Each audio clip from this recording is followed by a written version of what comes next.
guys, balik lagi sama kita di Podcast of the Day. Jadi kali ini kalian bareng sama kita berdua, yaitu 2M, aku Najwa dan aku Najwa. Kali ini kita akan bahas aplikasi yang berhubungan dengan pembelajaran digital atau pembelajaran online. Pertama aku mau nanya ke Kak Nasra tadi. Kak Nasra dalamnya aplikasi apa sih? Oke, ini aku akan bahas aplikasi puisi. Kalian pasti udah tahu lah, kayak puisi aku tahu ya apa aplikasi puisi. Nah, kalau Kak Najwa sendiri mau bahas apa sih? Aku mau bahas tentang aplikasi aktivitas. Juga pas awal-awal tuh ada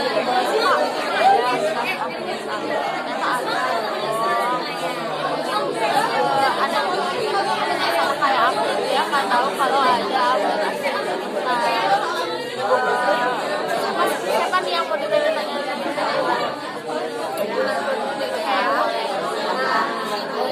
Aku mau tanya sih, apa sih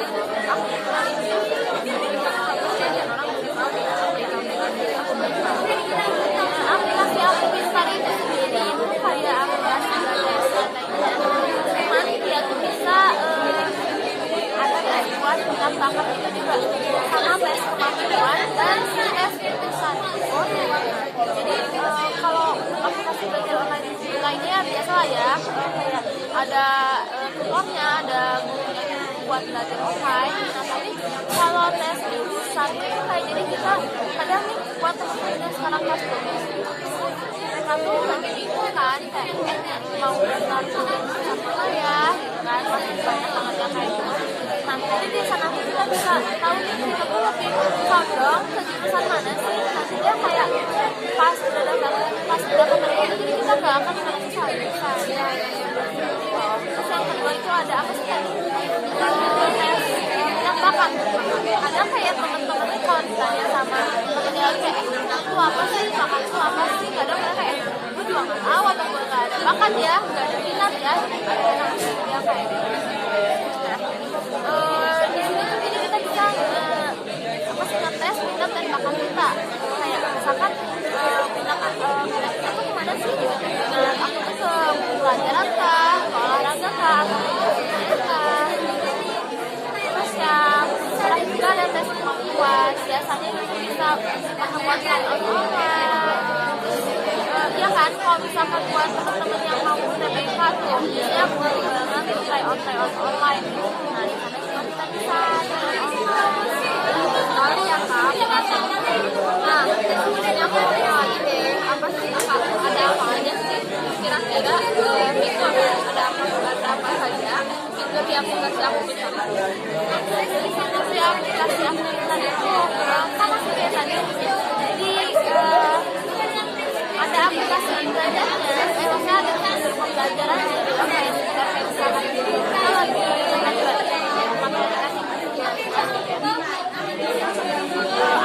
aku nggak ngerti nih gimana cara ngekeinnya. Kadang kan ada kayak di sekolah ketik kita tugas kayak gimana nih tugasnya gitu kan.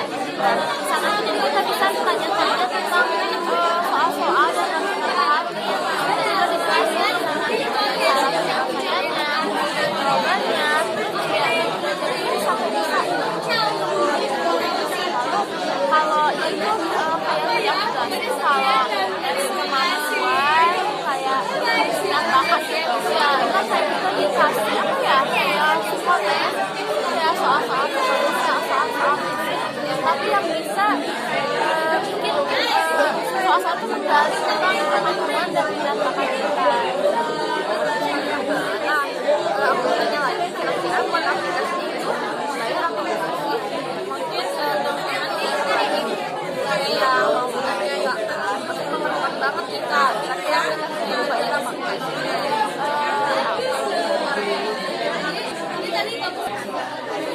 Nah, sama sebenarnya contoh ya, buat aplikasi itu bayar apa enggak sih Kak? Jadi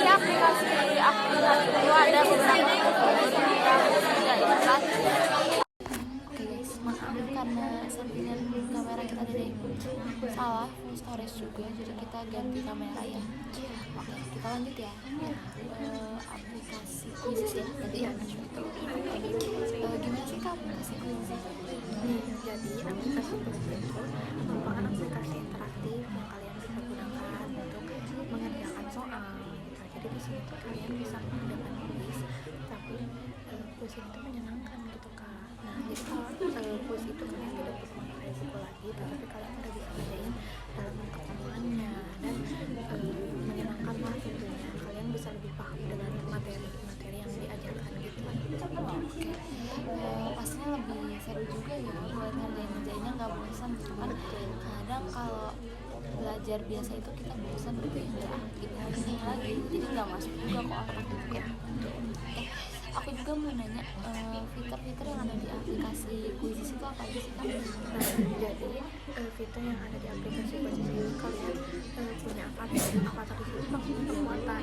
Nah, kalian bisa menggunakan kekuatan itu kalau misalkan kalian menjawab pertanyaan yang salah. Nah, kalian bisa menggunakan untuk memperbaiki yang salah kalian itu.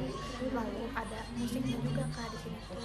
Nah, musik ini tuh membuat Quiznya lebih menyenangkan. Kuisnya lebih menyenangkan dan lebih asik lah tentunya.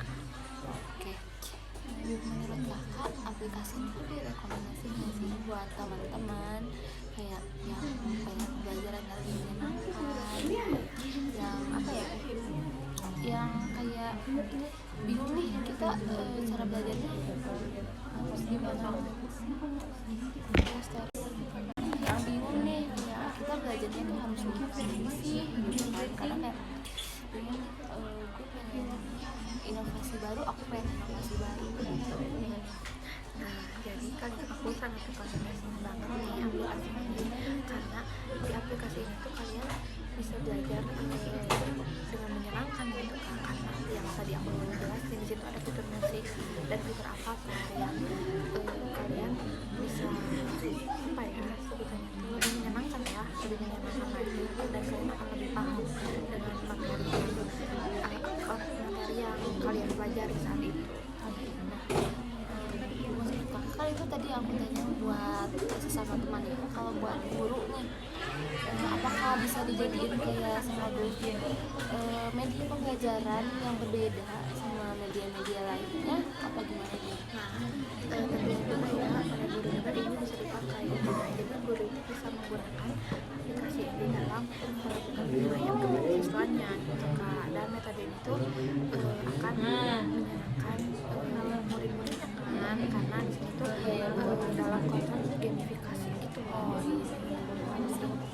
Jadi pastinya kayak kadang kan kalau guru ini apa sih namanya bingung juga gimana cara menjelaskan ke anak-anaknya yang menyenangkan. Kadang kalau misalkan cuma hanya menjelaskan saja, guru tuh kadang kayak udah guru menjelaskan terus kayak murid terus ini ya ngobrol atau kayak main handphone Ngantuk juga ya Kak. yang aku rasain juga kayak pas belajar dengan guru atau dosen yang hanya misalkan menjelaskan saja tanpa adanya apa ya pergerakan gitu ya, prakteknya tuh kayak itu lebih bosan sih. Iya, Mungkin betul sekali. ya mungkin teman-teman beda-beda juga ya, ada yang misalkan lebih senang buat ngedengerin guru ngejelasin ataupun ada yang kayak kita nih Karena kita tuh lebih suka ke yang praktek ya. Iya. Karena yang lebih ke ngejelasin itu membuat Sen. iya, buat aku sendiri ya, bosan ngantuk. Ya deh. Sebenarnya banyak banget ya aplikasi lainnya yang apa ya yang mirip-mirip deh sama kayak Pintar ataupun Quizzes gitu. Jadi dengan perkembangan aplikasi ini sih menurut aku lebih memudahkan buat apa ya akses para mahasiswa atau siswa yang misalkan yang belajarnya keterbatasan waktu, keterbatasan tempat. Karena kan kalau misalkan aplikasi di handphone kan kita pasti semuanya punya handphone dong, dan hampir semuanya udah Android atau maksudnya yang bisa akses aplikasi gitu, akses internet juga ya. Jadi menurut aku lebih apa ya praktis sih, bisa di mana aja juga kan, kayak misalkan kadang kayak apa ya, kalau dari guru juga kadang kayak aplikasinya itu di share nih, apa sih linknya nih, link quizzesnya gitu. Tapi kita bisa ngaksesnya di mana aja kan, kayak misalkan kita lagi nongkrong di kafe, di mana kita masih bisa mengakses quizzes ini tanpa perlu di juga gitu kan. Menurut kakak, pandangan kakak tentang aplikasi-aplikasi pembelajaran yang ada di era digital itu kayak gimana sih? Pandangan aku, aplikasi-aplikasi digital itu ya, apalagi dalam masa sekarang itu udah mulai memasuki 5.0 kan ya kan. Nah di sini tuh kan pasti semua orang tuh butuh, pasti semua orang tuh punya gitu mengenai aplikasi-aplikasi digital ini, khususnya apalagi kalau aplikasi belajar itu bakal berguna banget bagi siswa maupun mahasiswa kan ya kan. Apalagi kayak aplikasi-aplikasi puisi, Sang Pintar, Ruang Guru, dan yang lain-lain. Banyak banget sih. Oke, pembahasan dari kita sih cukup sekian ya tentang aplikasi-aplikasi pembelajaran gitu ya, yang kita pahami itu dua. Mungkin buat teman-teman yang masih bingung, yang masih kayak masih nggak ngerti kak cara login atau apa itu, kayak kalian bisa drop komen di bawah, kayak tanya-tanya boleh banget, bakal kita balas juga ya. Betul sekali. Sekian dari kita, dari aku Najwa dan Aku Najwa. maaf banget kalau ada kata-kata kita yang kurang enak ya. Dadah, sampai jumpa lagi.